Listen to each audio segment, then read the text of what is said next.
My name is Elara, and the day he told everyone I was nothing without him.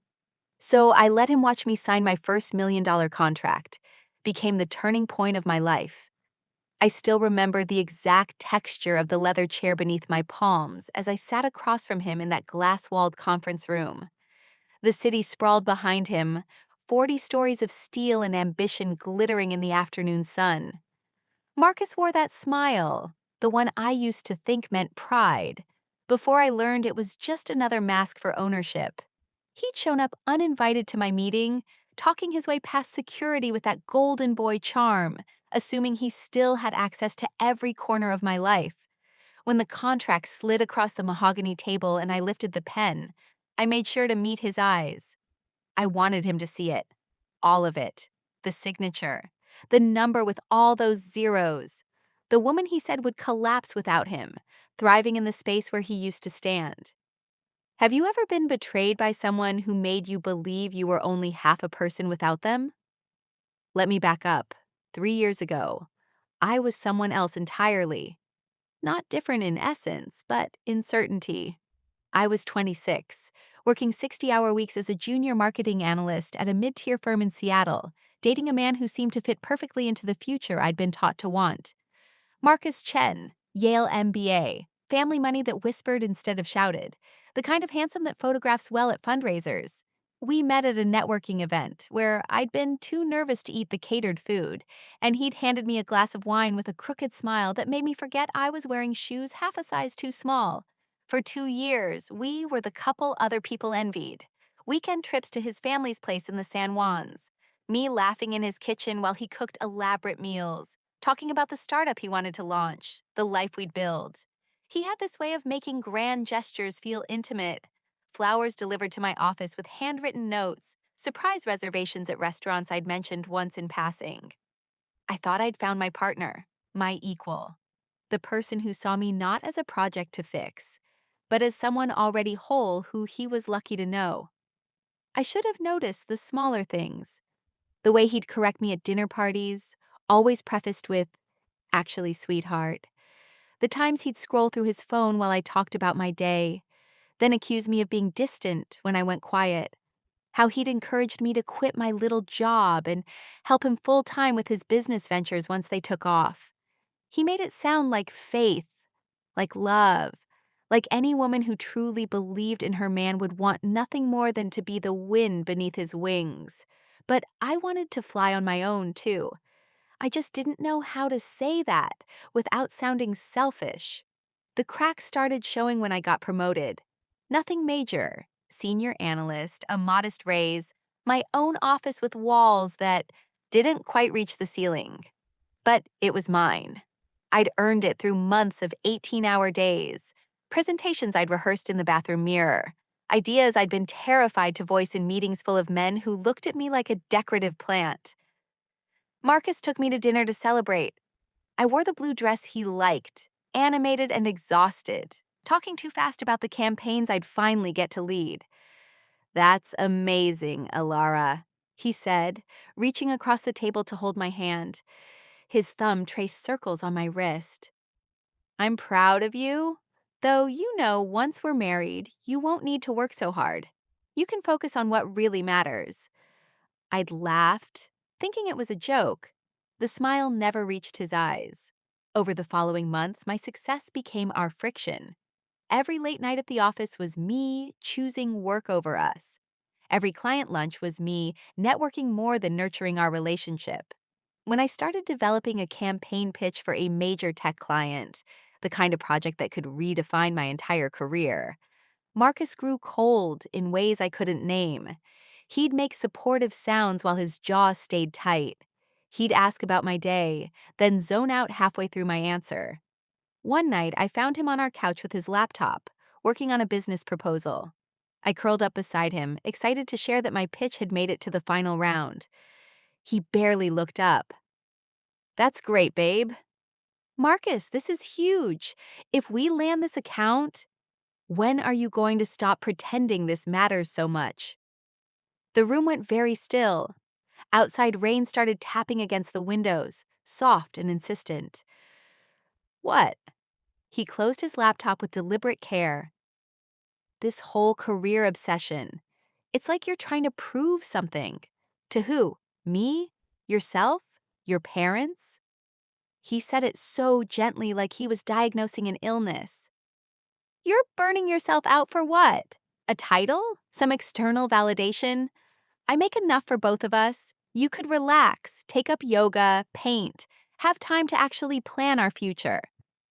My work isn't a hobby, Marcus. It's my career. It's important to me. More important than us? It was the first time I saw the trap. Not clearly, not yet, but I felt its teeth. Every boundary I tried to draw, he'd reframe as abandonment. Every achievement he'd diminish as misdirected energy. And always, always, he'd wrap it in concern, in love. I won the pitch, landed the account. My firm threw a celebration. And for one night, I let myself feel unstoppable.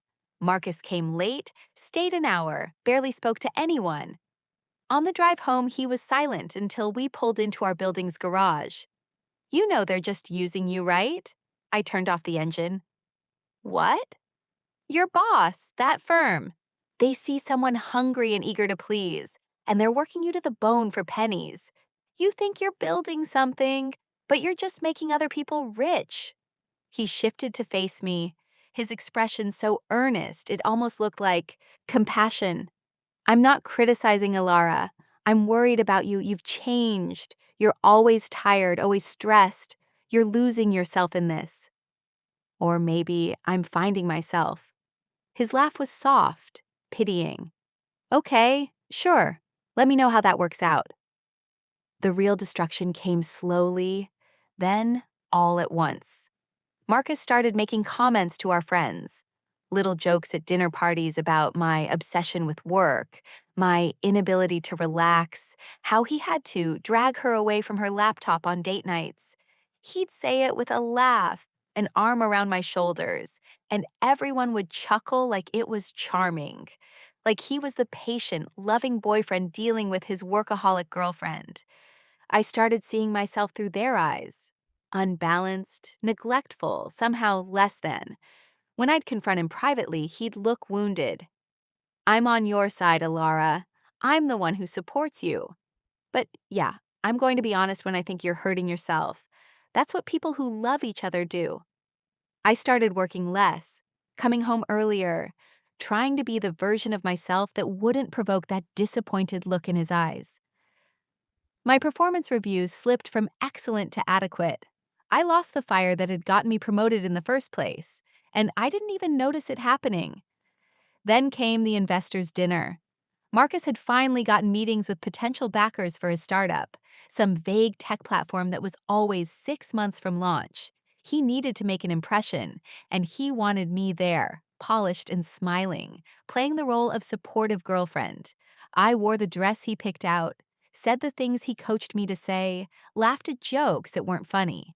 One of the investors, a woman named Claire Rothstein, who'd built and sold 3 companies, asked what I did. Before I could answer, Marcus jumped in. Elara's in marketing. She's very good at what she does, but honestly, we're planning for her to step back once we get married. Focus on family, you know? She's been running herself ragged trying to climb the corporate ladder, and I keep telling her, there's more to life than a title on a business card. The table hummed with approving nods. Claire's eyes met mine, and for just a second, I saw something sharp there. Recognition, maybe, or pity. Is that what you want? She asked me directly. I opened my mouth. Marcus's hand found mine under the table, squeezed just a little too hard. It is, I heard myself say. I'm ready for a change. Claire held my gaze for a beat longer than comfortable, then smiled politely and changed the subject. Later, in the bathroom, I stared at my reflection and barely recognized the woman looking back. When had I become so small? When had I started answering for my own desires with someone else's script? The end came 3 weeks later. I was working late on a campaign revision when I overheard Marcus on the phone in the living room. Our apartment had thin walls, and he wasn't trying to be quiet.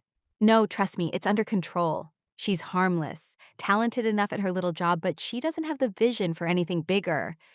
Yeah, she'll be fine with it. She's already pulling back from work. No, she won't be an issue. Alara's nothing without someone to direct her. She knows that. I stood in the hallway, my laptop growing heavy in my arms. Listening to the man I loved reduced me to a supporting character in his story. My hands started shaking, not from sadness, from rage. That night, I didn't confront him. I made a decision instead. I opened my laptop and started planning. Not revenge, not yet, but resurrection. I compiled every contact I'd made, every project I'd led, every shred of data proving my worth. I updated my portfolio. I reached out to Claire Rothstein. We met for coffee 3 days later. She ordered a double espresso and got straight to it. You deserve better than him. You don't even know him. I know the type. And I know women like you. Brilliant, hardworking, who've been convinced their shine is somehow aggressive. Who've been taught to make themselves smaller so men feel bigger. She stirred her coffee with precision. I'm launching a new agency. Boutique marketing firm, high-end tech clients. I need someone who understands strategy, creativity, and has the hunger to build something from the ground up. Interested? It felt like being handed a life raft in the middle of drowning. I have a boyfriend, a life here. You have a man who's threatened by your competence.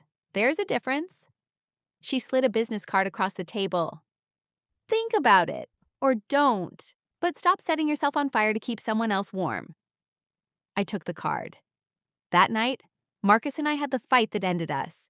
He'd made plans to see a condo, 1 bedroom, because I'd be leaving work soon anyway, and babies don't need much space. I told him I'd gotten a job offer in San Francisco, leading a team, double my current salary. His face went through 5 expressions in 3 seconds. The last one was contempt. You're going to throw away everything we've built for some job? We haven't built anything, Marcus. You've built a fantasy where I'm your accessory, and I've been shrinking to fit it. This is insane. You're making a huge mistake. Maybe, but it'll be my mistake. He called me selfish, delusional, ungrateful for everything he'd done for me. When that didn't work, he switched to begging, promises to change, to support me, to be better. When that didn't work either, he turned cold. Fine, go. But don't come crawling back when you realize you can't handle it. You're good at following directions, Elara. You've never been good at leading. I moved out that week, crashed on a friend's couch, then in a cramped studio in the Mission District with a radiator that clanked like a ghost rattling chains. I started at Claire's agency, working 15-hour days not because anyone forced me, but because I'd forgotten what. It felt like to pour myself into something that poured back, to be challenged instead of managed, to be trusted instead of tolerated. The first 6 months were brutal.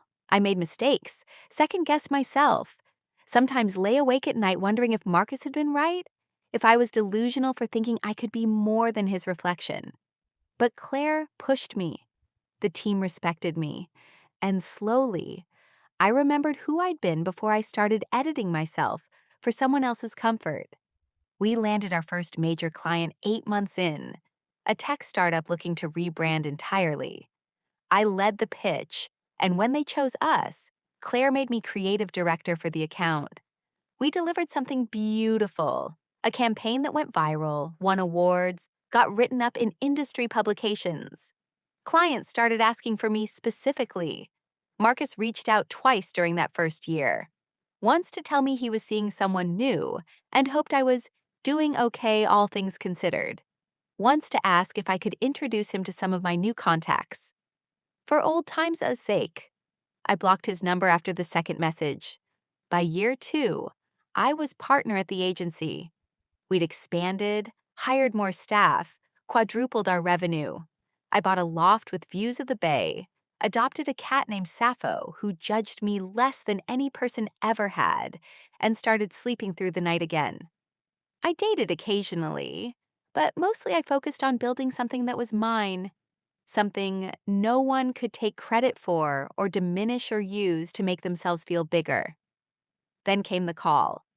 A Fortune 500 company wanted to rebrand their entire consumer division. It was the kind of contract that could make or break an agency. High visibility, higher stakes, the budget that made other budgets look like allowances. They wanted to meet with the partners. Specifically, they wanted to meet with me. The preliminary meeting went perfectly. The follow-up went better.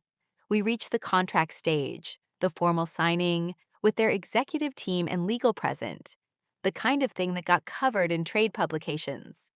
Claire suggested we hold it at their headquarters, in their downtown high-rise. Professional, impressive.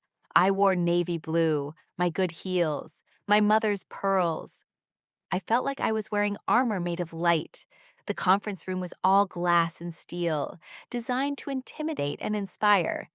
Their team was already seated when I arrived. 3 executives, 2 lawyers, Claire at my side. We exchanged pleasantries.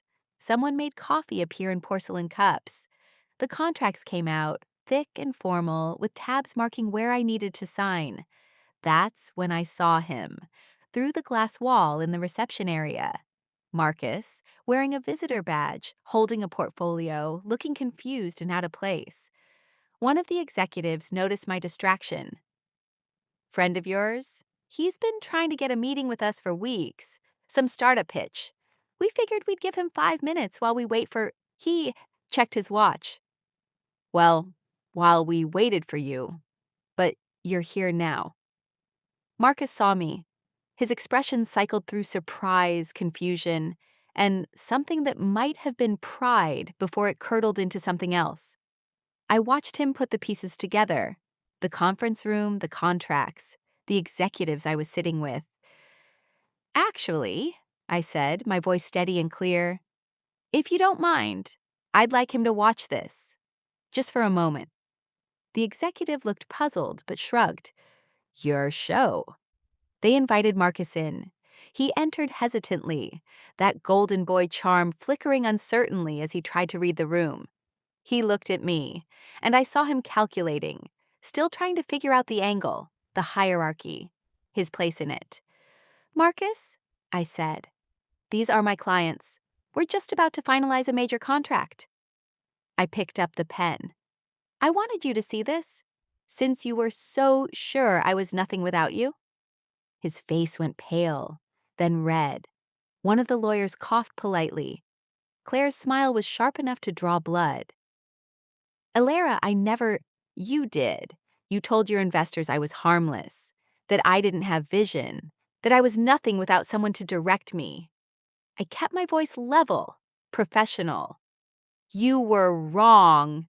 I signed my name across the first page, then the second, then the third. Each signature felt like reclaiming a piece of myself I'd let him borrow and break. The contract was for $2.3 million. My cut would be substantial. More than that, it was proof. Not for him. I'd stopped needing his validation the day I walked out. But for me. For the woman I'd been, who'd believed his version of her story. Marcus stood there, frozen, as the executives congratulated me. Someone shook his hand absently, assuming he was part of my team. He mumbled something about needing to reschedule and back toward the door. I met his eyes one last time. "Good luck with your pitch," I said. I meant it, not because I forgave him, but because his opinion had finally, completely, stopped mattering. After he left, we finished the paperwork. Champagne appeared, toasts were made. I felt weightless and anchored all at once, proof that both things could be true, that you could fly and still feel grounded in who you were. Claire pulled me aside as we were leaving. "That was either the most professional power move I've ever seen or the pettiest. I can't decide which." "Can it be both?" She laughed. "God, I'm proud of you." Driving home that night, watching the city lights blur into rivers of gold and red, I thought about all the versions of revenge I'd fantasized about in the beginning. Public humiliation, professional sabotage, making him feel as small as he'd made me feel. But this quiet, solid proof of my own worth, felt more satisfying than any of those fantasies. Because it wasn't about him anymore. It had never really been about him. It was about the woman I'd become when I stopped trying to fit into someone else's idea of who I should be. I never saw Marcus again after that day. I heard through mutual acquaintances that his startup never launched, that he married someone else, someone who did step back from her career, who fit the shape he needed. I hoped she was happy. I hoped he'd learned something. But mostly, I stopped thinking about him at all. Years from now, if someone asks me about that conference room moment, I won't remember it as revenge. I'll remember it as the day I finally signed my own name without hesitation, without asking permission, without making myself smaller so someone else could feel big. My name is Elara. I'm the partner at a marketing firm that represents some of the biggest brands in tech. I live in a loft with bay views and a judgmental cat. I sleep soundly. I love fiercely and carefully, with boundaries that no one gets to cross without invitation. I'm still learning, still growing, still making mistakes. But I'm not nothing. I never was. And if there's one thing I'd tell the woman I used to be, the one who stood in that hallway listening to the man she loved reduce her to an afterthought, it's this: the people who love you won't need you to shrink. They'll celebrate every inch of space you take up. They'll hand you the pen and watch you sign your name with pride, not resentment. They'll know that your shine doesn't diminish theirs. And anyone who tells you otherwise, they're not afraid you're nothing without them. They're terrified you're everything without them. And you are. God, you are.